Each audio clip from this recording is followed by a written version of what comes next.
صرف پارلیمنٹ کو نہیں بلکہ پوری مسلم لیگ کو چند افراد کے ہاتھوں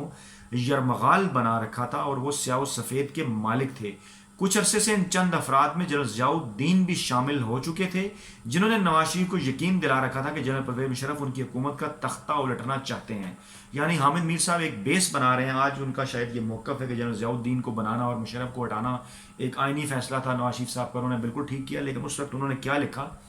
تاریخ آپ کے سامنے پیش کرنا ناظرین ضروری ہے کہ وہ یہ کہہ رہے ہیں کہ جنرل ضیاء الدین جو ہے وہ ان افراد میں شامل تھے جنہوں نے نواز شریف کو یہ یقین دلایا کہ مشرف جو ہیں وہ ان کی حکومت کا تختہ الٹنا چاہتے ہیں۔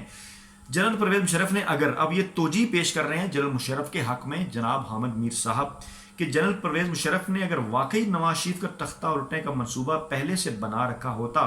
تو وہ نگران حکومت کے اعلان میں اتنی دیر نہ لگاتے۔ سچ تو یہ ہے کہ فوج نے، جی اس جملے کو غور سے سنیے گا ناظرین، حامد میر صاحب فرماتے ہیں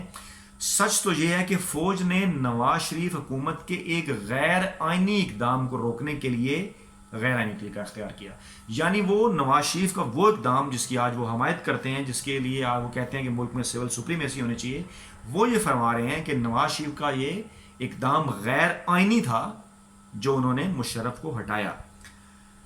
12 اکتوبر کی شام جب پاکستان ٹیلی ویژن سے جنرل ضیاء الدین کو فوج کا نیا سربراہ بنائے جانے کی خبر نشر ہوئی تو اس وقت جنرل پرویز مشرف کی برطرفی کا نوٹیفیکیشن جاری ہوا اور نہ ہی جی ایچ کیو پہنچا تھا۔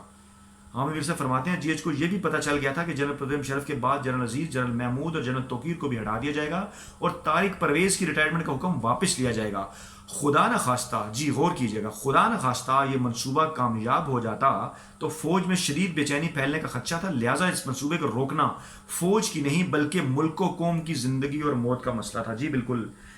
نواز شریف صاحب فرما رہے ہیں کہ مشرف صاحب نے جو مارشل لا لگایا، جو نواز شریف کی حکومت گرائی، وہ فوج اور عوام کے لیے زندگی اور موت کا مسئلہ تھا۔ یہ حامد میر صاحب کا موقف ہے۔ جی آگے فرماتے ہیں لہٰذا اس منصوبے بعض اطلاعات کے مطابق بیگم کلثوم نواز شریف سپریم کورٹ میں نئے سیٹ اپ کے خلاف رٹ دائر کرنے والی ہیں۔ خیر مزید اگلی کام کی بات کی طرف بڑھتے ہیں جس میں وہ فرماتے ہیں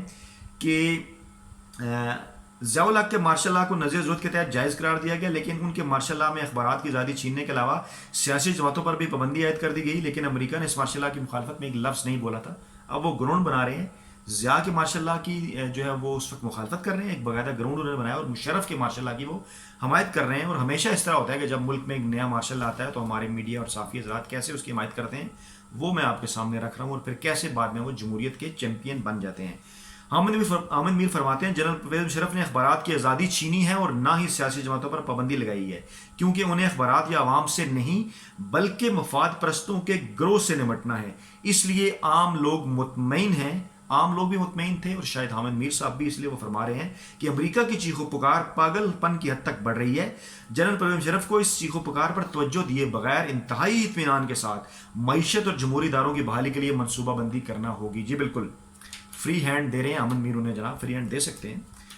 کہہ رہے ہیں کہ معیشت اور جمہوری اداروں کی بحالی منصفانہ اور بے رحمانہ احتساب کے علاوہ فوری نوعیت کے امور پر وسیع تر اتفاق رائے سے مشروط ہے۔ اس سلسلے میں ملک کی تمام اہم سیاسی اور دینی جماعتوں سے مشاورت اور ان کی حمایت حاصل کرنا انتہائی ضروری ہے۔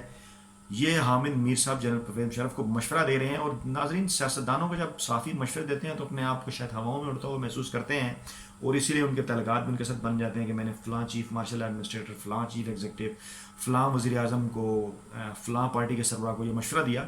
اور عمران خان صاحب کے ساتھ ایک ایز لیول میڈیا اور صحافیوں کا جو نہیں بن پایا، اس کی ایک ریزن یہ بھی ہے کہ عمران خان صاحب کیونکہ صحافیوں اور میڈیا سے شاید مشورے نہیں لے رہے، تو اس لیے صحافی حضرات کو گلہ بھی پیدا ہو جاتا ہے۔ حامد میر صاحب فرماتے ہیں غور کیجیے گا، اگر نیت ٹھیک ہو تو وردی والا چیف ایگزیکٹو ووٹوں والے چیف ایگزیکٹو سے زیادہ جمہوریت پسند ثابت ہو سکتا ہے۔ جی جناب، حامد میر صاحب فرماتے ہیں اگر نیت ٹھیک ہو تو وردی والا چیف ایگزیکٹو ووٹوں والے چیف ایگزیکٹو سے زیادہ جمہوریت پسند ثابت ہو سکتا ہے، کیونکہ جمہوریت صرف ووٹ لے کر اقتدار میں آنے کا نہیں بلکہ ایک رویے کا نام ہے، اور یہ رویہ گزشتہ 2.5 سال میں ہمیں بہت کم نظر آیا۔ جی ناظرین سمجھے آپ بات، 2.5 سال بعد نواز شریف کی جو اس وقت کی حکومت تھی اس میں انہیں وہ رویہ جمہوری نظر نہیں آیا، اور اس کے لیے وہ ایک مارشل لا کی حمایت کرنے پہ بھی تیار ہو گیا۔ اب سوال یہ پیدا ہوتا ہے کہ اگر اس وقت ان کا وہ موقف صحیح تھا فوج کی حمایت کرنے والا، تو آج اس وقت وہ پھر کیوں فوج کے اگر کسی قسم کا کوئی سیاسی کردار ہے تو اس کے اوپر تنقید کرتے ہیں، اور اگر ان کا وہ موقف غلط تھا، وہ ماضی سے سبق سیکھ چکے ہیں، تو آج پھر کیوں وہ ایک منتخب جمہوری حکومت کے خلاف لٹھ لے کر اس کے پیچھے پڑ گئے ہیں، اپوزیشن کی ہلہ شیری کر رہے ہیں، اور پھر پاکستان کے مخصوص میڈیا گروپس کو صافی یہ کوشش کر رہے ہیں کہ ملک کے اندر پھر کوئی اس قسم کا غیر آئینی اور غیر جمہوری کام ہو جائے۔ حامد میر صاحب فرماتے ہیں، بڑی خاص بات ہے، ویڈیو کی اینڈنگ کی طرف جا رہا ہوں، ذرا غور سے سنیے گا، معاف کیجیے گا۔